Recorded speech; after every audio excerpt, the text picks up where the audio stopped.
17 के पहले जो सरकारें प्रदेश में काबिज थी, उनके कारनामे आप सबसे छुपे हुए नहीं है। दलित महापुरुषों के स्मारकों को वे तोड़ने की बात करते थे। उनके द्वारा लगातार ये प्रयास किया जाता था कि हमारा समाज अपमानित महसूस करे।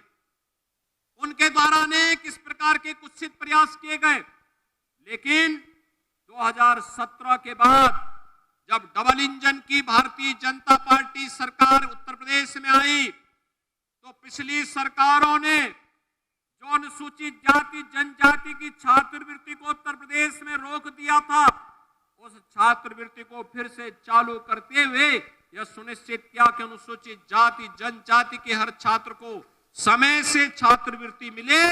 यह व्यवस्था भी पुख्ता व्यवस्था करने का कार्य किया गया। यह सुनिश्चित किया गया हर सरकारी कार्यालय में बाबा साहब भीमराव अंबेडकर, जो भारत के संविधान के निर्माता हैं, भारत के संविधान के शिल्पी हैं, उनकी फोटो जरूर लगाई जाए। और आज आप देखते होंगे बाबा साहब भीमराव अंबेडकर की प्रतिमा हर सरकारी कार्यालय में आपको दिखाई देती होगी।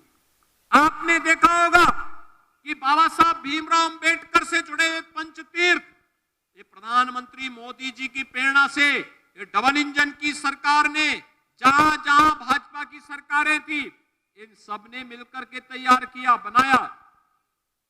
लेकिन इससे पहले बाबा साहब भीमराव अंबेडकर के प्रति पिछली सरकारों ने वोट बैंक के लिए भले ही इस्तेमाल किया होगा, लेकिन सम्मान का भाव व्यक्त नहीं किया। आज तो हमारी सरकार लखनऊ में भी बाबा साहब भीमराव अंबेडकर जी की स्मृति को जीवंत बनाए रखने के लिए एक अंतर्राष्ट्रीय केंद्र की स्थापना कर रही है। इसी वर्ष के अंत तक वह केंद्र बनकर के तैयार हो जाएगा।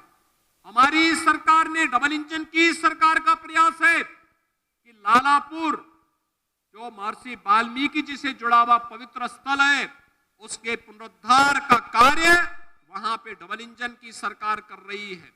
ये डबल इंजन की सरकार का ही प्रयास है संत रविदास जी की पावन जन्मभूमि सीर गोवर्धन वाराणसी में, वहां पर व्यापक पुनरुद्धार और सुंदरीकरण के एक बड़े कार्यक्रम को सरकार ने हाथों में लेकर के इस कार्यक्रम को आगे बढ़ाने का निर्णय लिया है।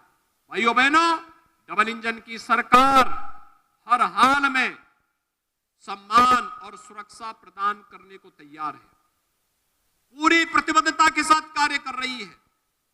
2017 के पहले अनुसूचित जाति जनजाति से जुड़े हुए लोगों के सामने पहचान का संकट खड़ा होता था। कोई यात्रा नहीं निकाल पाते थे। पर्व और त्योहारों को शांतिपूर्ण तरीके से मनाने के लिए रोकने का प्रयास होता था। उपद्रवी तत्वों के द्वारा अनेक प्रकार की यातनाएं देने का कार्य होता था।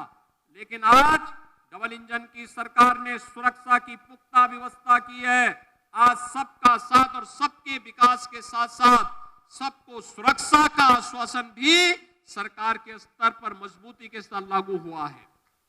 सबको सम्मान देने का कार्य भी सरकार के स्तर पर भरपूर तरीके से आगे बढ़ा है। शासन की योजनाओं को प्रभावी ढंग से लागू करने का कार्य भी सरकार के स्तर पर प्रयास पूरी प्रभावी ढंग से लागू करने का कार्य किया है।